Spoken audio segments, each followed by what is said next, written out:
Hola, buenas. Hoy os traigo al canal la prueba en carretera del Nissan Qashqai de nueva generación. En este caso es el motor más grande, solo hay dos versiones de momento. En 2022 saldrá una versión diferente. De momento solo hay dos, serían los dos 1300 centímetros cúbicos, pero la hay con versión de 140 caballos o de 158 caballos. En esta ocasión estamos probando la de 158 caballos. No sé hasta qué punto la diferencia de esos 20 caballos puede ser notable. He leído en alguna que otra prueba que no es muy notable. El Qashqai parte desde 25.775 euros. Lo hay en 5 versiones diferentes. La primera, que sería el Visia, no lo hay disponible para el público, sería para empresas. Así que partiría de la Acenta, que creo que es un acabado sencillito pero bien equipado en general. Sobre el equipamiento y acabados os dejo un vídeo en la descripción que sería la revisión en profundidad. En este nos vamos a centrar un poquito en la prueba en carretera, sensaciones, dinámicas y consumos.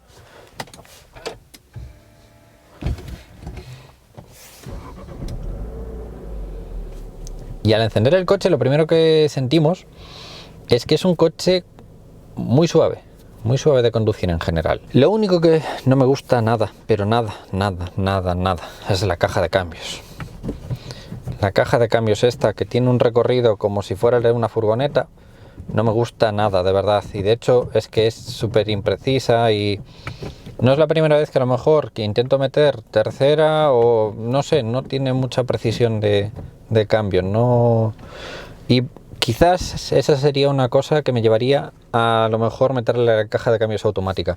Mirar que siempre a veces os digo, bueno, alguna manual puede ser interesante como la de Mazda o como la de casi todas las marcas, ¿no? Pero en esta es complejo. Tenemos regulación de altura del cinturón de seguridad. Punto positivo. El coche tiene 12.000 kilómetros ya, así que los consumos son bastante reales. El consumo que estáis viendo ahí de 6,8 litros es un consumo de estar parado haciendo todas las grabaciones, enseñando el sonido del motor. Cuando llegué aquí me estaba haciendo un 5,6, 5,7 por entornos de unos 100 kilómetros por hora. Ahora vamos a hacer un recorrido así poco interurbano, luego extraurbano. Tenemos Android Auto y Apple CarPlay de manera inalámbrica, pero aquí ¿qué os puedo poner? Nada, aquí no os puedo poner nada porque la verdad es que no tenemos funciones que sean de consumos ni nada, ¿no? Sí que en la parte central sí que os puedo poner el consumo instantáneo para que lo veáis. Ahí vais a ver el consumo, ¿vale? Para que os hagáis una idea. Sube muy rápido cuando está en parado, porque ya está en 6,9.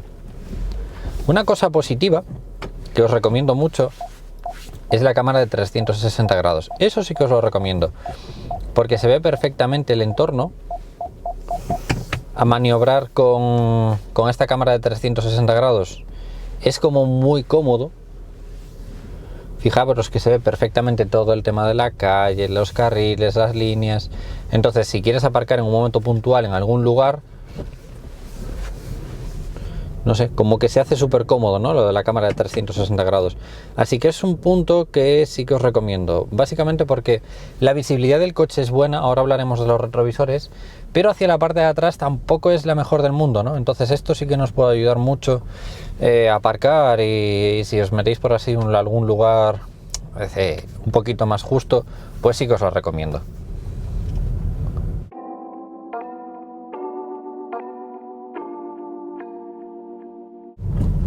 El primer detalle, y es que es el que más... ¿Sabéis? A mí el Nissan Qashqai es un coche que me encanta. Me encanta, de verdad. Me parece un cochazo en todos los aspectos. Siempre me ha gustado la plataforma, el tamaño. Es un SUV de tamaño mediano, pero súper cómodo porque el interior suele ser bastante habitable y suele ser fácil de conducir. Y bueno, los motores Nissan siempre tienden a ser eficientes y la verdad es que no suelen dar problemas en general, ¿no? En este, cuando me monté por la mañana, tenía muchísimas ganas de probarlo, muchísimas, porque es eso, me encanta.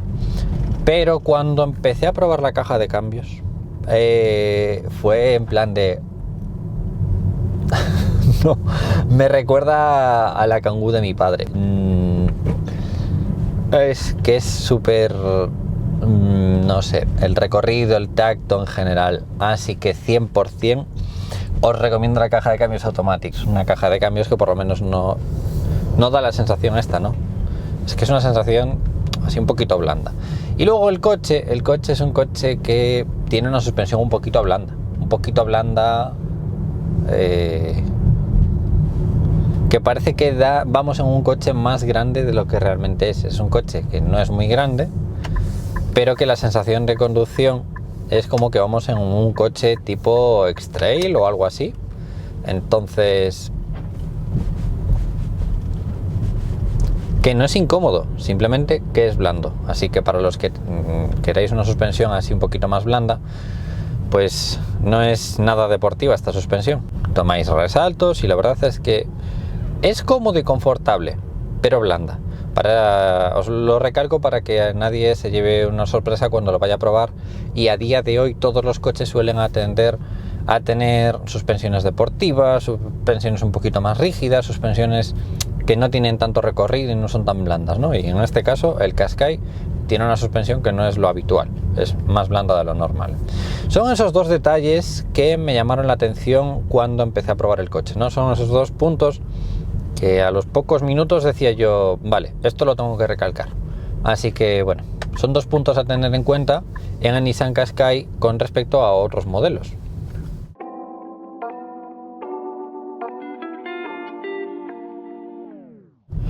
Saliéndonos de eso, el coche tiene muy buenos acabados, la calidad está bien, el equipamiento no está mal. Es cierto que, bueno, nos obliga un poquito a ir a lo mejor a un acabado en iConnecta, ¿no? O a un Tecna si queremos algo un poquito más equipado. Lo de siempre con los equipamientos cerrados, ¿no? Siempre nos obligan a ir a un motor, o a una tracción, o a un acabado, para a lo mejor meterle algún equipamiento. Yo me debatiría entre el N-Connecta y el Tecna, por relación de equipamiento, con asistentes de conducción. El asistente de conducción ProPilot de Nissan no está mal, es un control de velocidad adaptativo con asistente de dirección. La verdad es que personalmente se lo añadiría, es decir, sería una de esas cosas que me gustan, porque para el día a día, esta caja de cambios, porque para el día a día puede ser muy cómodo si estás en entornos así un poquito más abiertos, no en urbano, pero sí en un entorno un poquito más abierto. Sí que os lo recomiendo bastante. El asistente de velocidad es muy cómodo.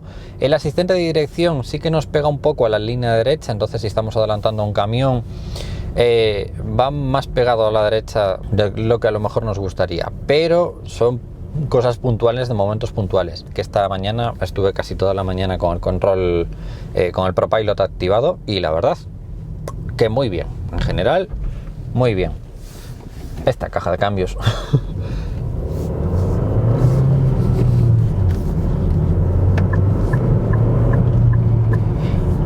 y luego en aceleración es un coche que tiene potencia en regímenes, o sea, hasta 3000 revoluciones es bastante perezoso, pero a partir de 3000 revoluciones tiene tirón. O sea, no me iría a 160 por la diferencia de precio, me parece demasiado alta esa diferencia de precio. Anda bien con 160 caballos, entonces imagino que con 140 caballos para el día a día va a ser más que suficiente.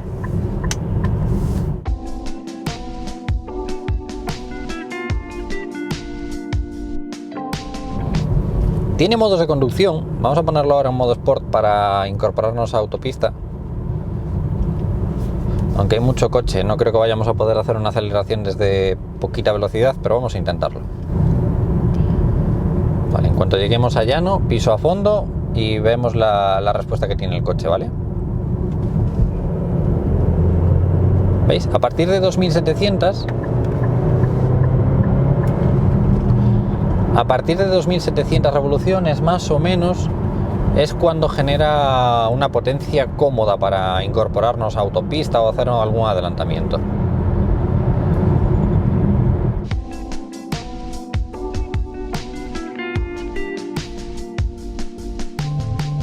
Ahora mismo llevo el ProPilot activado con el asistente de dirección un poquito más acusado de lo normal. Lo podéis regular, la verdad es que es un coche muy regulable en cuanto a niveles de actuación de asistentes de todo tipo. Los podéis reducir o los podéis aumentar un poquito, ¿no? A la mañana, cuando activé el ProPilot por primera vez, estaba en leve. Leve es que casi no hay que ejercer fuerza para corregir al ProPilot. En cambio, si lo pones en modo normal, sí que el volante ejerce un poquito más de fuerza y te guía un poco más por el centro, o sea, lleva más el control de lo que lo llevas tú. Me parece cómodo, pero dependiendo de qué entorno. Ya veis, ahora mantenimiento en línea, se está manteniendo él en el centro del carril, no es molesto en cuanto a que si sueltas el volante o que no lo agarras muy bien o que no lo tocas muy bien, como en algunos coches, pues que te pita. En este caso casi no pita. Yo de hecho estuve un rato con las manos sin el volante y casi no pitaba.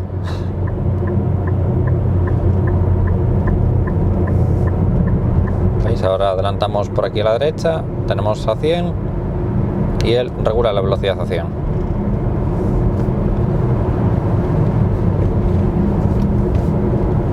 Y ahora está él corrigiendo la dirección, como veis.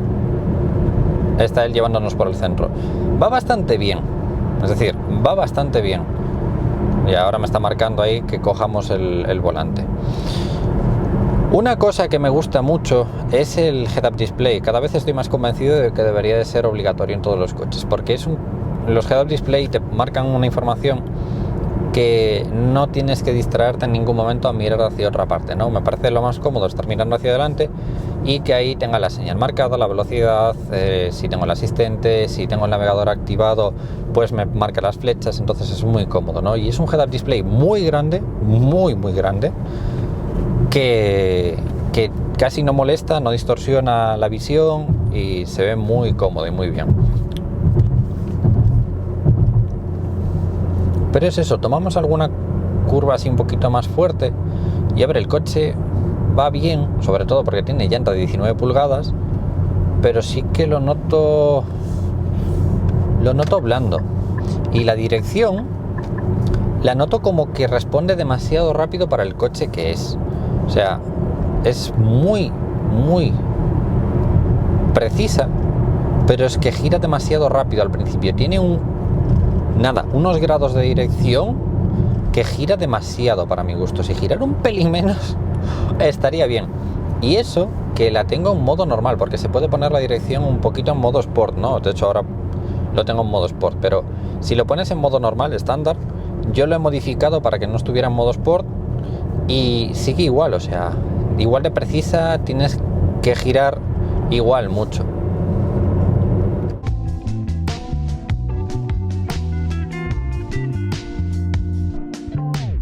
El consumo del Qashqai es tirando abajo. No dejamos de estar en un coche grande, amplio, llanta de 19 pulgadas, motor no demasiado grande, 1300 centímetros cúbicos, 160 caballos. Es un consumo que a la mañana me hizo un 5,6. Yo creo que va a estar en torno al 6,5, más o menos. Siendo un gasolina, el motor que es, el tamaño que es, el peso que es, creo que está bien en general. Va a salir un motor muy raro. O sea, va a salir una mecánica muy rara. No sé llamarlo motor o cómo llamarlo. ¿Por qué? Va a ser una versión eléctrica, pero sin ser eléctrica. Es un coche que va a generar 190 caballos en motor eléctrico directo a tracción. O sea, quien va a generar la potencia es el motor eléctrico, pero el que va a generar la electricidad es un motor térmico. Es como si llevaras un coche eléctrico con un generador en el maletero, por así decirlo. Es una mezcla muy rara. Habría que probarlo. No sé hasta qué punto. Habrá que ver también el precio. Porque bueno, siendo los motores así modernos y curiosos y raros, normalmente suelen ser precios un poquito más elevados, ¿no? Yo sigo diciendo lo mismo. Quizás me quedaría con cambio automático y tracción delantera, porque lo hay con tracción en las 4 ruedas. Pero la tracción en las 4 ruedas, primero, nos quita un poquito de tamaño en el maletero. Segundo, tenemos más peso, más consumo, bueno, pues lo de siempre con la tracción en las 4 ruedas, ¿no? Evidentemente, si vivís en entornos de nieve, montaña y demás, pues hombre, evidentemente está bien tener una versión 4x4, ¿no? Pero también sube mucho de precio. Y también nos limita un poquito de qué versiones y qué motores y bueno. Oh, qué gozada. Lo está haciendo el sol, ¿eh? O sea, yo simplemente tengo las manos en el volante. Sorprende lo bien que va el ProPilot de Nissan. O sea, es que sorprende. Es eso, tiende un poquito a cuando gira a la izquierda, pegarse más a la izquierda, y cuando gira a la derecha, pegarse un poco más a la derecha, pero sin más, o sea, lo está haciendo ahora mismo. A ver cuándo pita. A ver si llega a pitar. Ah, vale, ahí pita.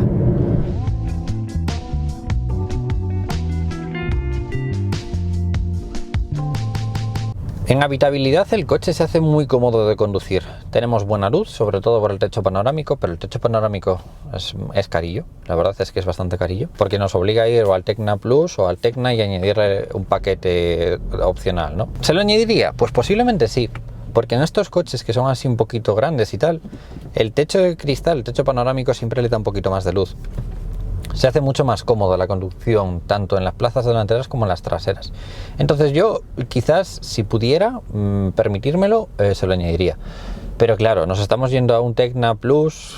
El problema de irnos a esos acabados tan altos es que si el coche parte de 25, nos vamos a 35. O sea, el acabado más alto sería en 35. Ojo, cuidado, ¿eh? Pero claro, si comparamos los 35 de máximo que tenemos en el Qashqai con otros coches, pues ni tan mal, porque es que los precios están loquísimos a día de hoy. Entonces, no lo veo mal precio, no lo veo mal coche, blando de suspensión y la caja de cambios mejor automática, pero saliéndonos de ahí, es un coche, pues nada, cuadro digital, se ve perfectamente, el sistema multimedia. Os puse el mapa para que vierais cómo se ve el mapa, no me convence demasiado, pero bueno, tenemos Apple CarPlay y ya está. Ahí nos aparece, por ejemplo, el mapa. Y del resto, pues es un coche que incluso tiene asientos con masaje. Ahora mismo yo estoy en unos asientos que le doy un botón y me da masaje. No me acuerdo dónde está el botón. En algún lugar está el botón del masaje.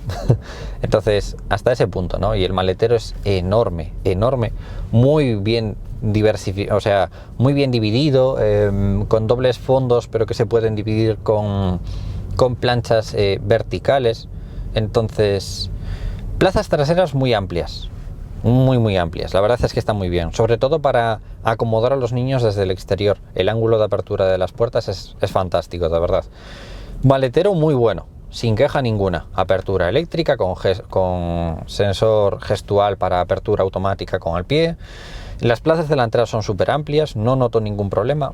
Noté un problema cuando me monté por primera vez, al principio, a la mañana. Cuando me subí en él, el asiento estaba muy alto y me chocó la rodilla con la parte de abajo de la columna de dirección. Y dije yo, ostras, nunca me había pasado o no lo recuerdo.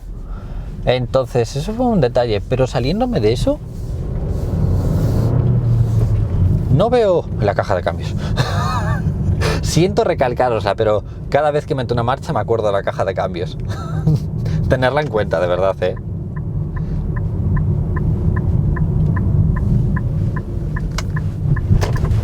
Uy, y la suspensión, que es muy blandita.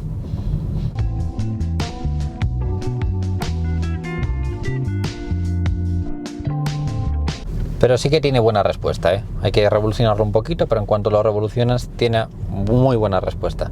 Habría que probar el de 140 caballos, ¿no? Pero kilómetro 77, por ejemplo, que lo leí esta mañana, decía que no había diferencia, que ellos lo probaron y que casi no había diferencia. Entonces, si ellos dicen que no hay diferencia, me lo creo. Porque básicamente 20 caballitos de diferencia en estos motores no se notan que digas tú, ¡buah! Merece la pena 3.000 euros. Yo diría que no.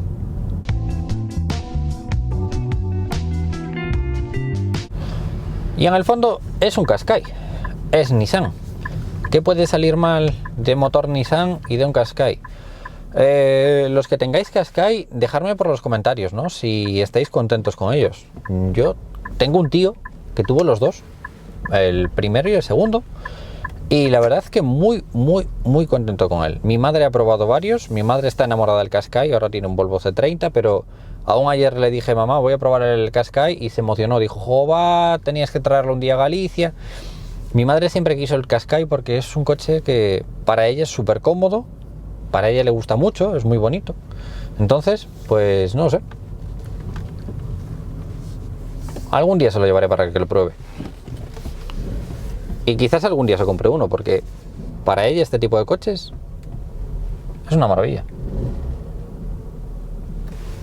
Y aparcar con la cámara de 360 grados es tan cómodo. De verdad, ¿eh? Y ahora ¡pum! Le doy un golpe al lado. Curiosidad, que creo que nunca me había pasado en ningún coche y que me gusta. Cuando me quito el cinturón de seguridad, se pone el freno de estacionamiento. Me gusta ese detalle, porque no es la primera vez que llego a un sitio, incluso apago el coche y no se pone el freno de estacionamiento.